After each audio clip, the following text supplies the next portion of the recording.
Mas, enfim, essa questão da formação intelectual, eu diria que é meio que imediato. Eu costumo falar para as pessoas para elas dedicarem 1 hora do dia para exercício físico, que eu acho que faz uma diferença gigante. Luta, eu sou um grande entusiasta de luta e eu aprendi isso com os clássicos. Tava hoje lá até no jiu-jitsu de manhã, inclusive eu sou um entusiasta imenso. Por que eu gosto de luta? Eu acho luta incrível. Porque tem resistência, porque mexe com algo que é básico do ser humano, mexe com algo que é primitivo em muitos aspectos, porque é o uso da força controlada que traz uma honra e uma disciplina incríveis. Então, eu vejo a luta de todos os esportes como altamente formativo, fora a utilidade dela em defesa e outras coisas. Platão era campeão de wrestling, Aristóteles lutava, todos eles lutavam. São segredos que a gente está contando aqui, mas são segredos mal guardados. Historicamente tem, mas esses grandes homens todos faziam as mesmas coisas. Então quem está assistindo isso tem a fórmula do sucesso dos caras, que a gente simplesmente não segue, sabe? Uma delas é essa, todos lutavam. Todos lutavam ou faziam esportes, caça também era muito comum entre eles, o cara saía para caçar longas horas, era algo que era considerado muito formativo. E todos eles, sem dúvida alguma, liam todos os dias.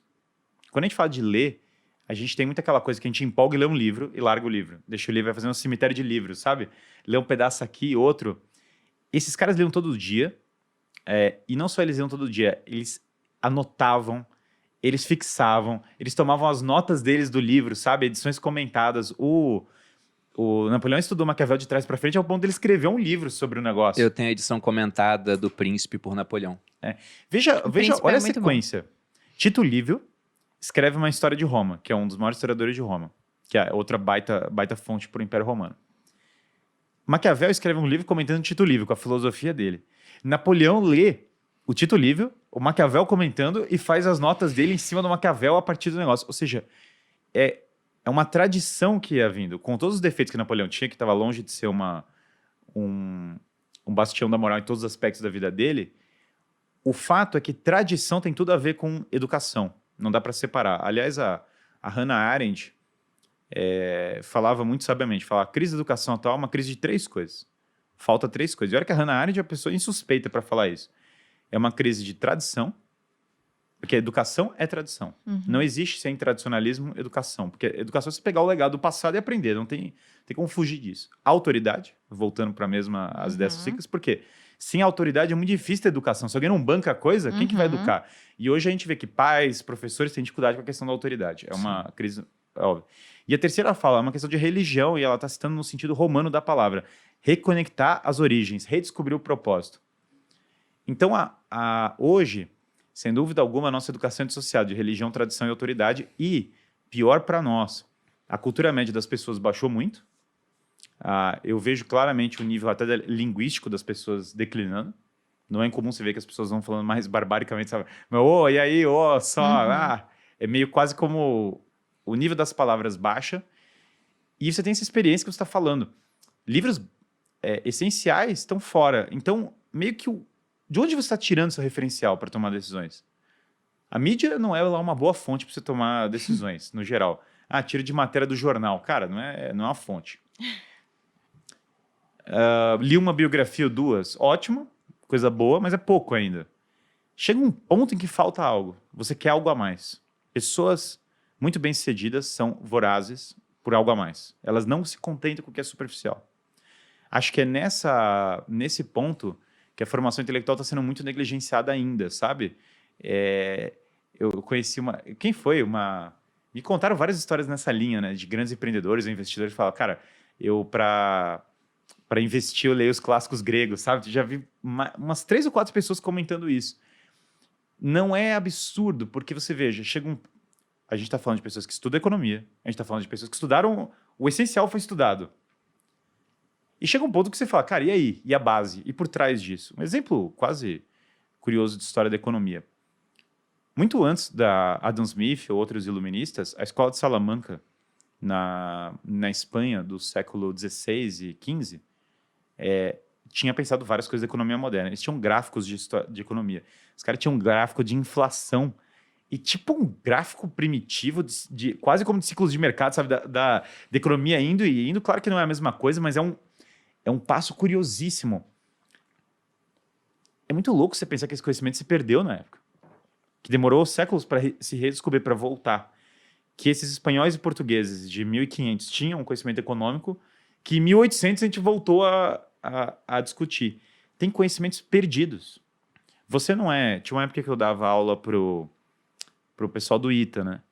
E eu ia todo mês para São José dos Campos, era super agradável. De filosofia? De filosofia. Tinha muito Legal. interesse do pessoal lá para filosofia. Eu falava, cara, vamos lá. E aí eu ia lá e era muito legal, porque uma vez eu perguntei, gente, quantos livros de matemática vocês já leram? ITA, para quem não sabe, gente, é um dos maior- vestibulares mais difíceis que tem, porque é por Instituto Tecnológico da Aeronáutica. As pessoas mais inteligentes que estudaram comigo no colégio militar, Fizeram isso. fizeram ITA ou IME, né? E hoje em dia a gente conhece muitas pessoas que se Não, formaram quando vem um no gestor ITA. aqui, eu leio o currículo do cara, ITA, eu falo, caceta, esse cara é cara é bravo. inteligente. Esse cara é brabo.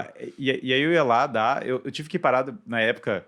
É triste, porque eu justamente fui para Brasília na época. Olha a minha tristeza, Que sabe? Tava queda. dando aula de filosofia pros caras lá do ITA. Sempre é um decaimento, Guilherme, uma coisa que a gente vê na Impressionante o vida. decaimento. E eu tô tentando voltar agora eu tô tentando recuperar. E aí eu vou lá para dar essas aulas pro ITA, e eu falei, cara, mesmo lá no ITA, os caras mais inteligentes, alguns dos melhores alunos que eu já tive, vários livros. Gauss, todo mundo me citava a matemática do Gauss.